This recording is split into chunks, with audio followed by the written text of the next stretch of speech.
बिस्मिल्लाहिर्रहमानिर्रहीम। अस्सलाम वालेकुम। आप लोग यूट्यूब चैनल देख रहे हैं और मैं हूं ज़िशान। व्यूअर्स, पिछली वीडियो में मैंने जिक्र किया था कि बाज़ दफ़ा अपॉर्चुनिटी खामोशी से हमारे दरवाजे पर दस्तक दे रही होती है, लेकिन जब वो अपॉर्चुनिटी आती है तो हम उसको अवेल नहीं करते और हम वक्त गुजारते रहते हैं। लेकिन वो अपॉर्चुनिटी अचानक चली जाती है और फिर हम पछताते हैं। तो आज की वीडियो में मैं आपको एक ऐसी ज़बरदस्त अपॉर्चुनिटी बताने जा रहा हूँ। इस अपॉर्चुनिटी के बारे में, वो अपॉर्चुनिटी ऐसी है कि वो बड़ी खामोशी से, कुछ अरसे से बड़ी खामोशी से हमारे दरवाज़ों पर दस्तक दे रही है और गालिबन हम शायद शिनाख्त नहीं कर पा रहे। जी हाँ, तो बगैर वक्त ज़ाया किए मैं आपको उस अपॉर्चुनिटी का नाम बता दूं। उस अपॉर्चुनिटी का नाम है जी बरतानिया का सोल रिप्रेजेंटेटिव वीज़ा, जिसका दूसरा नाम ओवरसीज रिप्रेजेंटेटिव वीज़ा भी है। नाज़रीन, ये वीज़ा क्या है, इसकी क्या डेफिनेशन है, ये कैसे लगता है, कौन से डॉक्यूमेंट चाहिए, वीज़ा लगने के चांसेस क्या हैं और वीज़ा लगने की रेशो क्या है, ये हम आज की वीडियो में अब सारा डिस्कस करेंगे। तो बगैर वक्त ज़ाया किए आगे बढ़ते हैं। सबसे पहले हम जिक्र करेंगे इस वीज़ा की डेफिनेशन क्या है, तो वो मैं आपको बताता हूँ। The sole representative of an overseas business planning to set up either a UK branch और होली ओन सब्सिडरी, यानी कि एक ऐसी ओवरसीज कंपनी, यानी कि कोई कंपनी ऐसी है, जैसे पाकिस्तान में किसी की कंपनी है या इंडिया में या बांग्लादेश में या नेपाल में, चलिए पाकिस्तान की बात कर लेते हैं। कोई एक ऐसी पाकिस्तानी कंपनी जो कि पाकिस्तान में बेस्ड है और वो अपनी ब्रांच बरतानिया में एक ओपन करना चाहती है, तो और उसका सेटअप बनाना चाहती है, तो इसको हम कहते हैं जी ओवरसीज रिप्रेजेंटेटिव ब्रांच या ओवरसीज रिप्रेजेंटेटिव वीज़ा। अच्छा, इस वीज़ा में एक और कैटेगरी भी आती है, इसकी भी मैं आपको डेफिनेशन बता दूं। An employ of an overseas newspaper, news agency और broadcasting organisation posted on a long term assignment into the UK. अच्छा जी, इसमें आपने देखा होगा कि हमारे कई सहाफ़ी हजरात हैं, इनको बहुत ज़्यादा वीज़े ग्रांट हो जाते हैं। वो सहाफ़ी हजरात जिन वीज़ाज पर जाते हैं वो यही वीज़ा होता है, सोल रिप्रेजेंटेटिव वीज़ा। आपने देखा होगा पाकिस्तान, अमेरिका में, कनाडा में, ऑस्ट्रेलिया में और यूके में बहुत सारे पाकिस्तानी टीवी, जो पाकिस्तान के जो बेस्ड टीवी चैनल्स हैं, उनका सिलसिला उधर भी है, बाहर के मुल्कों में भी है। और पाकिस्तान के कुछ अखबारात भी ऐसे हैं जो बाहर के ममालिक में बाकायदा शाया होते हैं। तो वो जो अमला काम कर रहा होता है पाकिस्तानी न्यूज़पेपर का या पाकिस्तानी टीवी चैनल्स का, तो वो इसी वीज़ा के तहत जो है वो जाते हैं और एक लॉन्ग टर्म की जो भी उनकी असाइनमेंट होती है उसको पूरा करते हैं। तो ये दो कैटेगरीज जो है ना इसमें आती हैं जी। अच्छा जी, हम मजीद अब बात करते हैं कि इस वीज़ा की फ़ीस कितनी है। इसकी फ़ीस है जी 610 पाउंड्स। अच्छा जी, इसके अलावा आपको एक हेल्थ केयर सरचार्ज भी देना है जो कि 200 से 250 पाउंड सालाना होता है। अगर आप 3 साल का वीज़ा अप्लाई करते हैं तो ये तकरीबन 600 से 700 पाउंड, 650 पाउंड आपका हेल्थ सरचार्ज बनेगा। अच्छा जी, इसमें जी अब दूसरी मेन चीज़ है ये आ रही है कि ये वीज़ा कितनी देर का लगता है और आप कितना अर्सा यहाँ पर स्टे कर सकते हैं। ये वीज़ा इनिशियली तौर पर 3 साल का लगता है, उसके बाद ये एक्सटेंडेबल है जो कि 2 साल की एक्सटेंशन भी इसमें मिल जाती है अगर आप अप्लाई करें तो। उसके बाद जब आप 5 साल इस वीज़ा पे यूके में गुजार लेते हैं तो आप एलिजिबल हैं परमानेंट रेजिडेंस अप्लाई करने के लिए यूके में। अच्छा जी, अब कुछ हम बात कर लें डूज एंड डोंट्स की। इस वीज़ा में रहते हुए आप क्या कर सकते हैं और क्या नहीं कर सकते। पहले हम ये बताएं कि इस वीज़े में आप वीज़ा के होते हुए आप क्या कर सकते हैं। सबसे पहली बात है, आप वर्क फॉर योर एम्प्लॉयर, आप सिर्फ अपने एम्प्लॉयर के लिए काम कर सकते हैं फुल टाइम, जिसकी बेस पर आपको वीज़ा मिला है, जिस कंपनी की बेस पाकिस्तान में है। अच्छा जी, उसके बाद आप अपनी फैमिली को भी इस वीज़े में बुला सकते हैं, बाद में भी बुला सकते हैं और साथ भी ले जाया जा सकता है। अच्छा जी, उसके बाद अब हम बात करते हैं जी वो चीज़ें जो आप इस वीज़े पे नहीं कर सकते। आप you can not work for your self और एनी अदर बिजनेस। आप अपनी ज़ात के लिए कोई काम नहीं कर सकते इस वीज़े पर, ना किसी और बिजनेस के लिए काम कर सकते हैं। आप सिर्फ और सिर्फ उसी कंपनी के लिए काम कर सकते हैं जिस कंपनी की बेस पर आपका पाकिस्तान से वीज़ा लगा है। अच्छा जी, इसके बाद ये है कि जब आपका वीज़ा ख़त्म हो जाए तो you can not stay in the UK if the sole representative arrangement is ended by your employer. अगर वीज़ा ख़त्म हो जाए या सोल रिप्रेजेंटेशन जो थी आपकी कंपनी की तरफ से अगर ख़त्म हो जाए तो आप मज़ीद यूके में स्टे नहीं कर सकते। तीसरी बात, you can not switch to this visa from any other visa category. आप इस वीजे से दूसरे वीजे में कन्वर्ट नहीं अपना वीजा कर सकते। चौथी बात, आप पब्लिक फंड्स नहीं इसमें यूज कर सकते। तो ये इसकी जो डूज एंड डोंट्स थी वो मैं आपको बताई। अच्छा जी, अब हम कुछ मजीद इस पे बात कर लेंगे जी।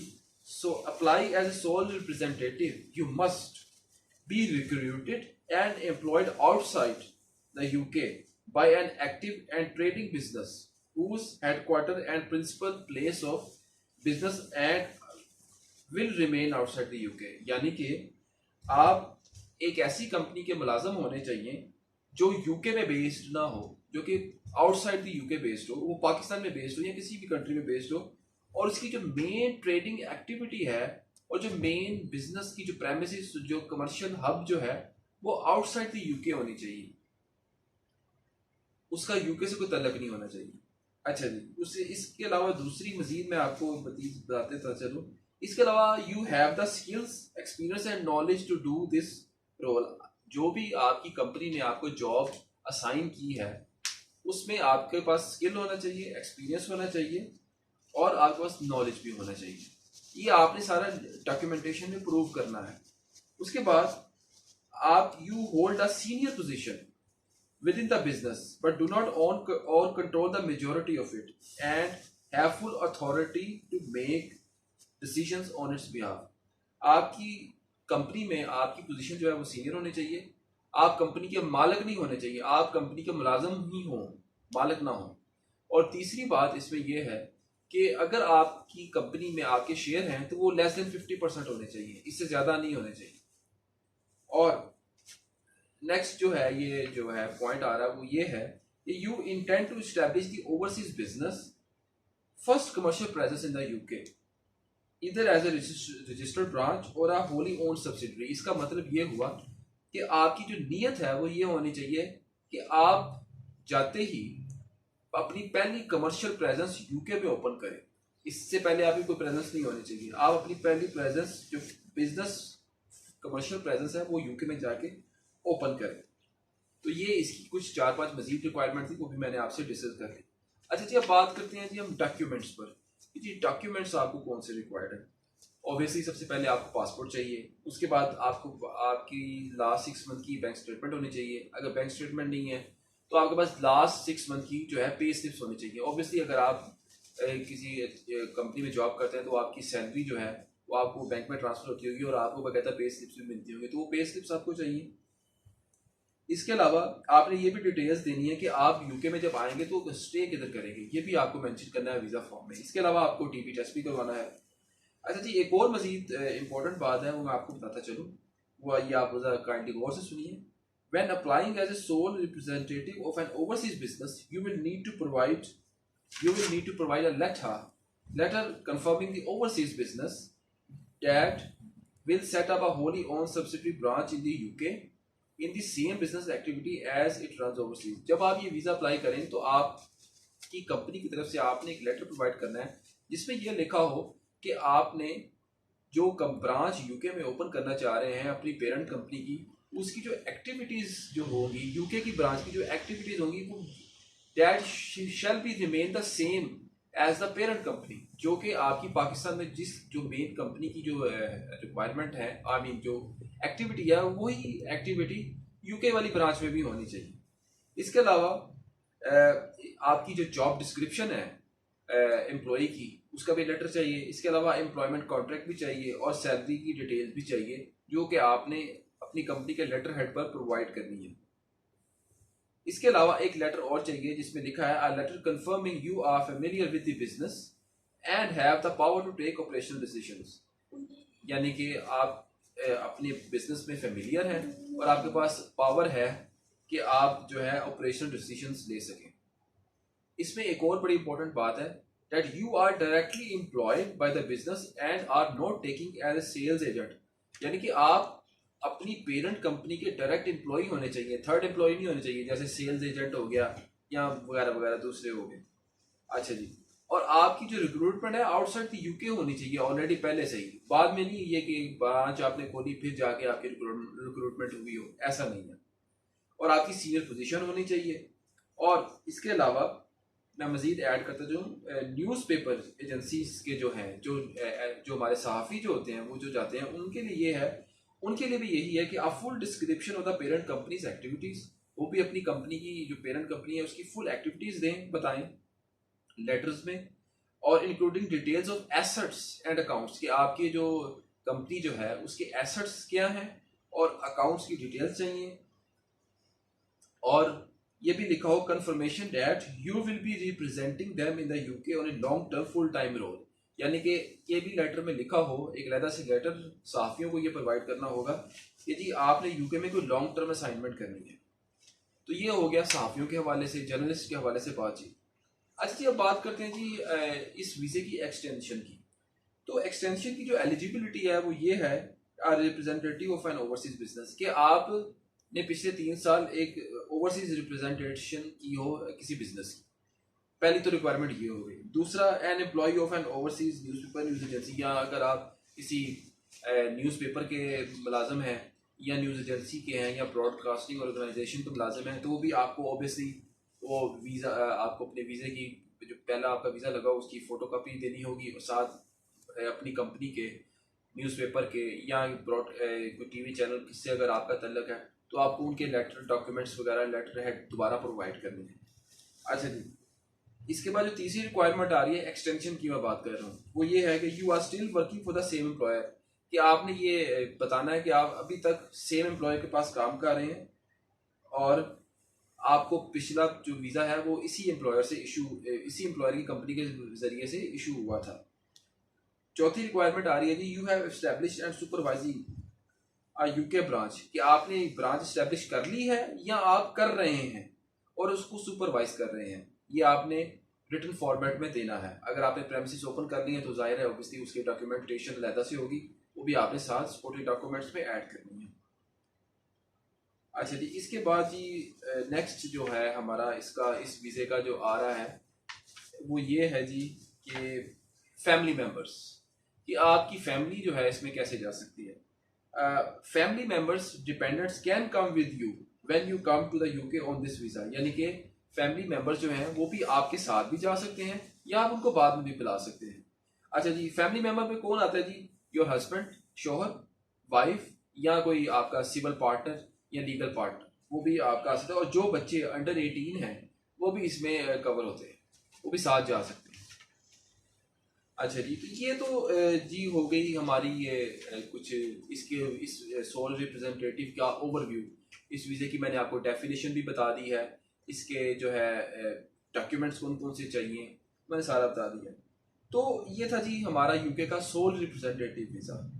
बहुत सारे लोग काफ़ी अरसे से मुझे कह रहे थे कि जिशान साहब हमें यूके की इमिग्रेशन का कोई रास्ता दिखाएं जिसमें कोई ना तो इन्वेस्टमेंट हो और ना ही कोई इसमें कोई देर लगती हो। तो बताता चलूं कि ये वो वाहिद रास्ता है यूके का, यूके की इमिग्रेशन यानी कि परमानेंट रेजिडेंस लेने का, जो कि अभी बहुत सारे लोगों को नहीं पता। एजेंट हजरात, अभी ये वीज़ा, मैं नाज़रीन आपको बताता चलूं, अभी ये वीज़ा देसी लोगों के हत्थे नहीं चढ़ा, यानी कि पाकिस्तानियों के, इंडियंस के जो स्कैमर्स जो होते हैं उनकी हत्या अभी नहीं चढ़ा। उन्होंने अभी इसको तवज्जो ही नहीं दी, या उन्होंने इसको ज़रा अभी प्रॉपरली इसको रिसर्च नहीं किया। तो इससे पहले कि ये वीज़ा उनके हत्थे चढ़े, वो आपसे 20-20 लाख 30-30 लाख मांगे, तो आप इस वीज़े की खुद रिसर्च करें और किसी एजेंट के हत्थे ना चढ़ें और खुद वीज़ा अप्लाई करें। अगर आपके पास कोई, अगर आपकी जॉब अच्छी है या आप सहाफ़ी हैं तो फिर तो बहुत ही अच्छे आपके चांसेस है कि आपका ये वीज़ा लग सकता है। और इसमें कोई इन्वेस्टमेंट नहीं है, जिस तरह इंग्लैंड का जो है एंटरप्रेन्योर वीज़ा है उसमें 2 लाख पाउंड की इन्वेस्टमेंट है, ना तो इसमें 2 लाख पाउंड की इन्वेस्टमेंट है ना 50,000 पाउंड की इन्वेस्टमेंट है। सिर्फ आपने अपने जो है वो आइट्स भी गालिबन शायद करने की इसमें ज़रूरत ना हो। इसमें आपने बस टीबी टेस्ट वगैरह करवाना है, अपनी जो वीज़ा की जो एप्लीकेशन फ़ीस है वो देनी है, और इसके अलावा और कोई इन्वेस्टमेंट नहीं। आपने इसमें सिर्फ डॉक्यूमेंट्स तैयार करने हैं इस वीज़े में। अगर तो आप एक प्रॉपर सहाफ़ी हैं या आप एक किसी प्रॉपर अच्छी कंपनी में जॉब करते हैं, फिर तो आपको टेंशन लेने की कोई ज़रूरत नहीं। आपका ये वीज़ा बड़ी आसानी से लग सकता है, क्योंकि इस वीज़े को अभी बहुत ज़्यादा लोगों ने अप्लाई नहीं किया। अगर आप सहाफ़ी नहीं हैं या आपकी कोई अच्छी जॉब नहीं है तो फिर भी आप मत घबराएं। आपको इस हवाले से पहले अपनी बैकग्राउंड बनानी चाहिए। बैकग्राउंड बनानी पड़ेगी। देखिए, डॉक्यूमेंट्स आपको बनाने पड़ेंगे। डॉक्यूमेंट्स तो आपको लाजमी बनाने पड़ेंगे, क्योंकि डॉक्यूमेंटेशन के बगैर वीज़ा नहीं लगता। इस वीज़ा में आपको डॉक्यूमेंट्स की जो रिक्वायरमेंट है वो है जी, कंपनी की फॉर्मेशन। अगर आपकी कोई कंपनी नहीं है या आप किसी अच्छी कंपनी में जॉब नहीं करते, तो आप कोई अपनी कंपनी बना लें, उसकी फॉर्मेशन कर लें, टैक्स पेपर तैयार करें, FBR के पेपर तैयार करें, टैक्स वगैरह दें और चैम्बर ऑफ कॉमर्स के लेटर वगैरह लें। ये इस तरह कुछ 6 महीने साल अपनी कोई बैकग्राउंड बनाएं, फिर जाके आप ये वीज़ा भी अप्लाई कर सकते हैं। एजेंट हजरात की हत्ते ना चढ़ें। 20-20 लाख रुपए आपसे मांगते हैं, और वो 20 लाख रुपया किस चीज़ का मांगते हैं? वो इसी चीज़ का मांगते हैं जी। उन्होंने बस खुद ही अपनी कोई कंपनी बनाई होती है, डॉक्यूमेंट्स FBR के सारे बना के देते हैं, बने बनाए उनके पास होते हैं, वो बस उन्होंने अपना कारोबार बनाया हुआ है, 20 लाख दे दें जी हमें, 25 लाख दे दें। तो ये ऐसे काम आप मत करें। ऑफिशियल वेबसाइट पर जाएं, UKBA, यूके बॉर्डर एजेंसी की जो वेबसाइट है वहाँ पर जाएं, वहाँ पर सारी डॉक्यूमेंटेशन की चेकलिस्ट है, वो देखें, उनको रिसर्च करें और डॉक्यूमेंट्स अपने देखें आपको कौन कौन से चाहिए, और अपने पैसों को ज़ाया मत करें, इनको अपने पैसों को ज़ाया होने से बचाएं। तो मैं उम्मीद करता हूँ कि आज की वीडियो आपके लिए बहुत फ़ायदेमंद साबित होगी। मुझे मेरे चैनल को प्लीज़ सब्सक्राइब कीजिएगा, वीडियो को लाइक कीजिएगा, और कमेंट सेक्शन में मुझे ज़रूर आगाह कीजिएगा कि मज़ीद मैं वीडियो जो है किस टॉपिक्स पर बनाऊँ। अब तक के लिए इतना ही। अल्लाह हाफ़िज़।